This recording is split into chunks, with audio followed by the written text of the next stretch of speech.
प्रिय विद्यार्थियों, मैथाइन सब में आप सभी का एक बार फिर स्वागत है। पिछले सेशंस में हमने केंद्रीय प्रवृत्ति के माप के अंतर्गत माध्य ज्ञात करना सीखा था। माध्य अर्थात समांतर माध्य। अगर हमको आंकड़े बिखरे हुए दिए गए हैं अर्थात व्यक्तिगत श्रेणी दी गई है तो हमने सूत्र का उपयोग किया था आंकड़ों का योग बटे आंकड़ों की संख्या, और अवर्गीकृत और वर्गीकृत आंकड़ों के समांतर माध्य ज्ञात करने के लिए हमने सूत्र का उपयोग किया था सिग्मा एफ आई एक्स आई बटे सिग्मा एफ आई। इसी तरह से हमने कल्पित माध्य की सहायता से भी समांतर माध्य ज्ञात करना सीखा। कल्पित माध्य का सूत्र जिसकी सहायता से हम समांतर माध्य ज्ञात करते हैं वो होता है a plus sigma F I D I बटे सिग्मा एफ आई। आज के सेशन में हम देखेंगे कि अगर हमको आंकड़े दिए गए हैं वर्गीकृत तो हम उसमें माध्यक कैसे ज्ञात करते हैं। तो देखिए, वर्गीकृत बारंबारता बंटन से माध्यक अर्थात हमको वर्ग दिए गए हों जैसे 20 से 30, 30 से 40, 40 से 50, 50 से 60, 60 से 70, तो इस तरह से इनको हम बोलते हैं वर्गीकृत। वर्गीकृत में दिया गया हमको प्राप्तांक, छात्रों की संख्या। जब भी हमको माध्यक ज्ञात करना हो तो हमको ध्यान रखना है, हमको निकालनी पड़ेगी संचयी बारंबारता। संचयी बारंबारता को हम शॉर्ट में लिख सकते हैं CF अर्थात क्यूमुलेटिव फ्रीक्वेंसी, जबकि छात्रों की संख्या अर्थात बारंबारता को हम लिखते हैं FI से। तो ये हमको प्रश्न में दिए गए होंगे और ये जो तीसरा कॉलम है संचयी बारंबारता का, ये हमको खुद को बनाना है। अब देखिए कैसे हम ज्ञात करेंगे संचयी बारंबारता। जैसे नाम से ही लग रहा है, संचयी अर्थात जोड़ना। जो पहली बारंबारता होती है वो समान होती है संचयी बारंबारता। तो पहली संचयी बारंबारता आ गई 6। उसके बाद में आप देखिए ये जो संचयी बारंबारता है इसको हम अगली बारंबारता में जोड़ेंगे। 6 प्लस 20 तो हो जाएगा 26। फिर इस 26 को जोड़ेंगे हम 44 में, तो 26 प्लस 44 दोनों का जोड़ करेंगे तो हमें प्राप्त होगा 70। 70 में फिर जोड़ेंगे हम 26, तो 70 प्लस 26 इनका जोड़ हो जाएगा 96। 96 में जोड़ेंगे हम 3, 96 प्लस 3 तो प्राप्त होगा हमें 99। फिर 99 में जोड़ेंगे हम 1, तो 99 प्लस 1 बराबर हो जाएगा 100। अब ये आपको दिख रहा होगा बारंबारता है, तो सभी बारंबारताओं का हमने योग कर लिया। तो इन सब बारंबारताओं का अगर हमने योग किया तो हमें क्या प्राप्त हो गई? संचयी बारंबारता। अब जो ये बारंबारता है इन सबका योग हमने प्राप्त कर लिया है यहाँ पर 100। आप इसकी जांच भी कर सकते हैं यहाँ से जोड़ करके कि इन सबका योग 100 आ रहा है कि नहीं। जो ये योग है और ये जो सभी बारंबारताओं का योग है ये हमेशा समान प्राप्त होगा। तो इस तरह से ये सिग्मा एफ आई प्राप्त हो गया हमें यहाँ पर 100। अब हमको क्या ध्यान रखना है, इसके बाद में एक बहुत इंपॉर्टेंट लाइन है जो हमारे को यहाँ पर लिखनी है। वो लाइन है कि सिग्मा एफ आई जो है इसको हम यहाँ पर लिखते हैं n से। तो देखिए क्या लाइन लिखनी है हमें यहाँ पर, यहाँ n बटा 2 बराबर सिग्मा एफ आई बटा 2 बराबर 100 बटा 2 अर्थात 50। जो भी सिग्मा एफ आई का मान आएगा उसमें आपको क्या करना है, 2 का भाग देना है। फिर जो प्राप्त होगा वो हमको लिख देना है यहाँ पर। 50 से ठीक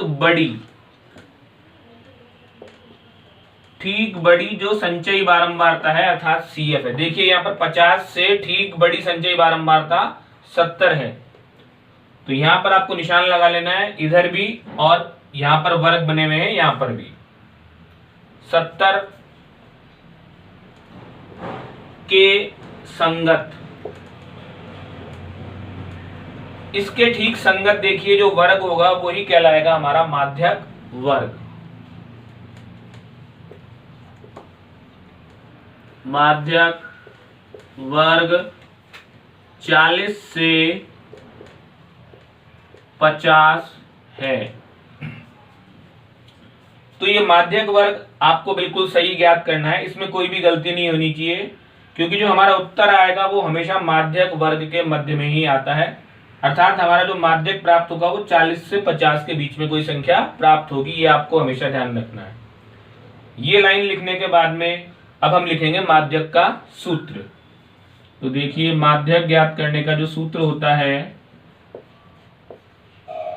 जब हमको वर्ग दिए हुए हैं, माध्यक बराबर L प्लस n बटा 2 माइनस C बटा F और गुणा में आ जाएगा H।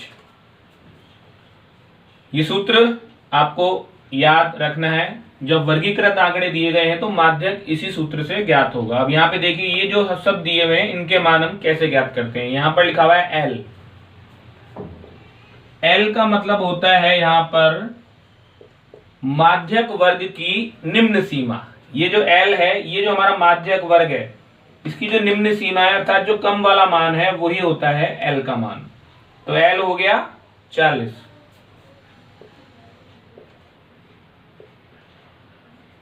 n बटा 2 आपने ज्ञात कर ही लिया। यहां पर देखिए n का मतलब सिग्मा एफ आई बटा 2 100 बटा 2 कितना है n बटा 2 का मान 50।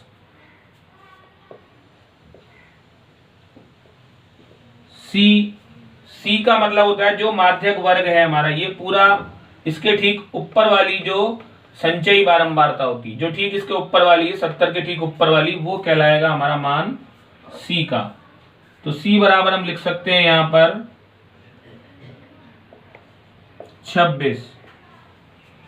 फिर F जो माध्यक वर्ग हमने चुना है, ये देखिए जो माध्यक वर्ग ये पूरा सबसे इंपॉर्टेंट है, ये जो हमने चुना है जो इसकी ही बारंबारता होती है, माध्यक वर्ग की बारंबारता वही कहलाती है F। तो F बराबर हो जाएगा यहां पर 44।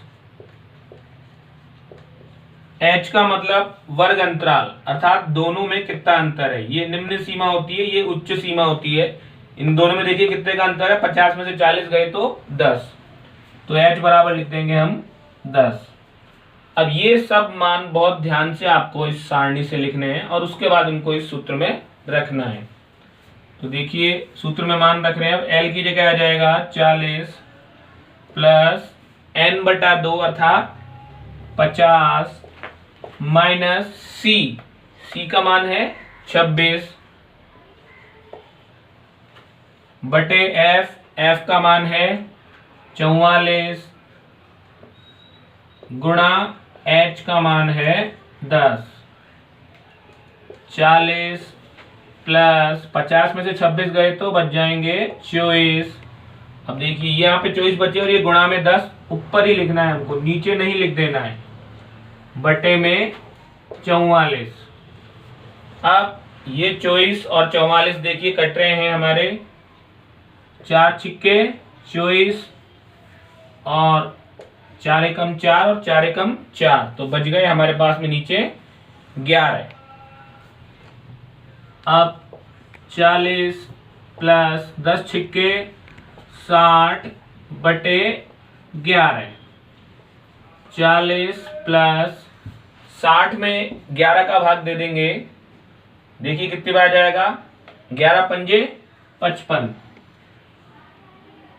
फिर बच गए 5 शेष, उसके आगे उतारा पॉइंट लगाया 0 उतारा 50 हो गए, 50 में भाग दिया 11 का, 11 चौके 44। फिर बच गए 6, फिर 60 हो गए, फिर भाग दिया, फिर बच गया। तो इस तरह से हमको दशमलव के 2 अंकों तक भाग देना है। ये पूरा भाग नहीं जा रहा है यहाँ पर, लेकिन हमको क्या करना है, दशमलव के 2 अंकों तक भाग देना चाहिए हमेशा। और अब इसको जोड़ देंगे 40 प्लस 5.45। तो 40 में 5 जोड़ेंगे तो प्राप्त हो जाएगा 45.45। यही हमारा क्या कहलाएगा, माध्यक। तो इस तरह से आपको ध्यान रखना है जोड़ते समय भी कि ये जो पूर्णांश भाग है ये पूर्णांश में जुड़ना चाहिए। जोड़ते समय आपको पहले भी बताया था कि पूर्णांश पूर्णांश में और भिन्नांश भिन्नांश में। इसमें भिन्नांश नहीं है, दशमलव नहीं है, तो दशमलव को आप ऐसे कैसे लिख दीजिए, और पूर्णांश में पूर्णांश 40 और 5 कितने हो गए, 45.45। तो इस तरह से सबसे पहली बात आपको ध्यान क्या रखनी है, ये आपको दोनों कॉलम दिए गए होंगे, तीसरा कॉलम संचयी बारंबारता का आपको बनाना है और उसमें बारंबारताओं को क्रमशः जोड़ करके लिखते जाना है। फिर जो अंतिम संचयी बारंबारता आएगी वो सभी बारंबारताओं के योग के बराबर होगी हमेशा। फिर ये लाइन सबसे इंपॉर्टेंट, क्योंकि इसी पंक्ति से हमारे को क्या आएगा, माध्यक वर्ग। जो ये है सिग्मा एफ आई, उसके आधे से ठीक बड़ी संचयी बारंबारता हमको देखनी है। ठीक बड़ी, ये सब बड़ी है लेकिन हमको देखनी है ठीक बड़ी, जस्ट आगे वाली। उसके अनुसार हमारा माध्यक वर्ग होगा। जो माध्यक वर्ग की बारंबारता होगी उसको हम लिखेंगे एफ, उसके ठीक ऊपर वाली को लिखेंगे सी, और सूत्र में मान रख देंगे माध्यक बराबर एल प्लस एन बटा 2 माइनस सी बटा एफ गुणा एच। तो एल बराबर, यहां से हमने सारणी से सब मान लिखे हैं, ये सूत्र में मान रखा है। अब यहां पर भी आपको ध्यान रखना है कि पहले आपको इस कोष्ठक को हल करना है। कोष्ठक को पूरा हल करने के बाद में इसमें भाग देना है। आप इसको लघुत्तम लेके भी कर सकते हैं, लेकिन आप क्या कीजिए, पहले इसमें इसका भाग दीजिए, फिर जो आए उसको उसमें जोड़ दीजिए, जिससे आपसे गलती नहीं होगी और उत्तर बिल्कुल सही प्राप्त होगा। तो इस तरह से वर्गीकृत बारंबारता बंटन से हम इस प्रकार से माध्यक ज्ञात कर सकते हैं। अब देखिए प्रश्नावली 17.7 का प्रश्न नंबर 4। माध्यक के जो भी हमारे प्रश्न होंगे वो सभी हमारे सूत्र की सहायता से होंगे, जिसमें वर्ग अंतराल दिया गया होगा। इसमें दिया गया हमको 0 से 8 बारंबारता 42, 8 से 16 में 30, 16 से 24 में 50, 24 से 32 में 22, 32 से 40 में 8 और 40 से 48 में 5। तो सबसे पहले हमको क्या करना है, यही संचयी बारंबारता अर्थात सी एफ हमको ज्ञात करना है। तो पहली एफ आई और सी एफ सेम होते हैं 42, यहाँ पर 42 आ जाएगा। अब 42 में अगली बारंबारता जोड़ेंगे, 42 प्लस 30 बराबर हो जाएगा 72। 72 में अगली बारंबारता जोड़ेंगे, 72 प्लस 50 हो जाएगा कितना, 122। 122 में अगली बारंबारता जोड़ेंगे, 122 प्लस 22 बराबर 144। फिर 144 में जोड़ेंगे हम कितना, 8। 144 प्लस 8 हो जाएगा 152। 152 में जोड़ देंगे आप 5, तो 152 प्लस 5 हो जाएगा यहाँ पर कितना, 157। तो इस तरह से अब आपको बताया था कि आपको चेक करना है कि ये हमारा योग सही है कि नहीं। आप सभी बारंबारताओं का योग कर लीजिए। 2 और 2 4 और 8 12 और 5 17 की 7 हासिल लगी 1, 1 और 4 5 और 3 8 और 5 13 और 2 15। तो इस तरह से यहाँ पर भी हमको क्या प्राप्त हो गया, योग 157। तो ये योग 157 जो आया है, इसमें हमको क्या करना है, ध्यान रखना है। इधर वापस वही पंक्ति n बटा 2 बराबर सिग्मा एफ आई बटा 2। सिग्मा एफ आई कितना है, 157। 157 बटा 2 भाग दे देंगे, 2 सत्ते 14, 1 बच गया, 17 हो गए वापस। 17 में भाग दिया, 2 का 2 अट्ठे 16, 78.5। तो अब हमको क्या देखना है कि यहाँ n बटा 2 सिग्मा एफ आई बटा 2 बराबर 157 बटा 2 प्राप्त हो गया 78.5। इससे ठीक बड़ी संचयी बारंबारता, ये छोटी है, ये बड़ी है, ये भी बड़ी है, लेकिन हमको देखनी ठीक बड़ी अर्थात इससे जस्ट जो बाद में आ रही है 122। तो यहाँ पर हम इसको अलग कर लेंगे इस तरह से। ये पूरा हमारा क्या कहलाएगा, माध्यक वर्ग। ये हो जाएगा पूरा माध्यक वर्ग। निशान लगा सकते हैं आप इधर भी और इधर भी। तो लिख देंगे हम 78.5 से ठीक बड़ी सी एफ है 122। 122 के संगत माध्यक वर्ग हो गया 16 से 24। तो इस तरह से हम यहाँ लिख देंगे 16 से 24। तो सबसे पहले आपको क्या ध्यान रखना है कि इनमें जोड़ में गलती नहीं होनी चाहिए। फिर जो जोड़ होगा वो ये और ये दोनों क्या होंगे, समान होंगे। इसका ठीक आधा करेंगे हम, उससे ठीक बड़ी संचयी बारंबारता लेंगे, वही कहलाएगा हमारा माध्यक वर्ग। अब इसी के आधार पर हम सूत्र में जो भी हमको मान रखने हैं वो रखेंगे।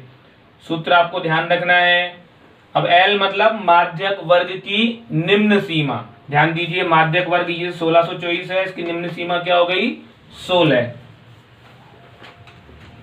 n बटा 2, n का मतलब क्या होता है, सिग्मा FI बटा 2 कर दिया तो कितना प्राप्त हो गया, 78.5। तो यहां लिख देंगे हम 78.5। C मतलब माध्यक वर्ग के ठीक ऊपर वाली, तो ये हो गया C। तो C का मान कितना हो गया, 72। और F का मतलब क्या है, यहां पर देखिए 50, अर्थात माध्यक वर्ग की ही बारंबारता, इसको हमने क्या बोला है, F। तो F का मान कितना हो गया, 50। H मतलब वर्ग अंतराल, दोनों में जितने का अंतर है, इन सब में कितने कितने का अंतर आप देखिए ध्यान से, 8-8 का, तो वो कहलाएगा H। एक बार वापस ध्यान से सुन लीजिए। L का मतलब माध्यक वर्ग की निम्न सीमा, n बटा 2 अर्थात सभी बारंबारताओं के योग का आधा।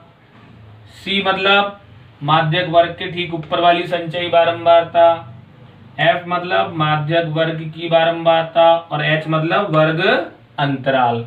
अब ये मान हमको रख देना है।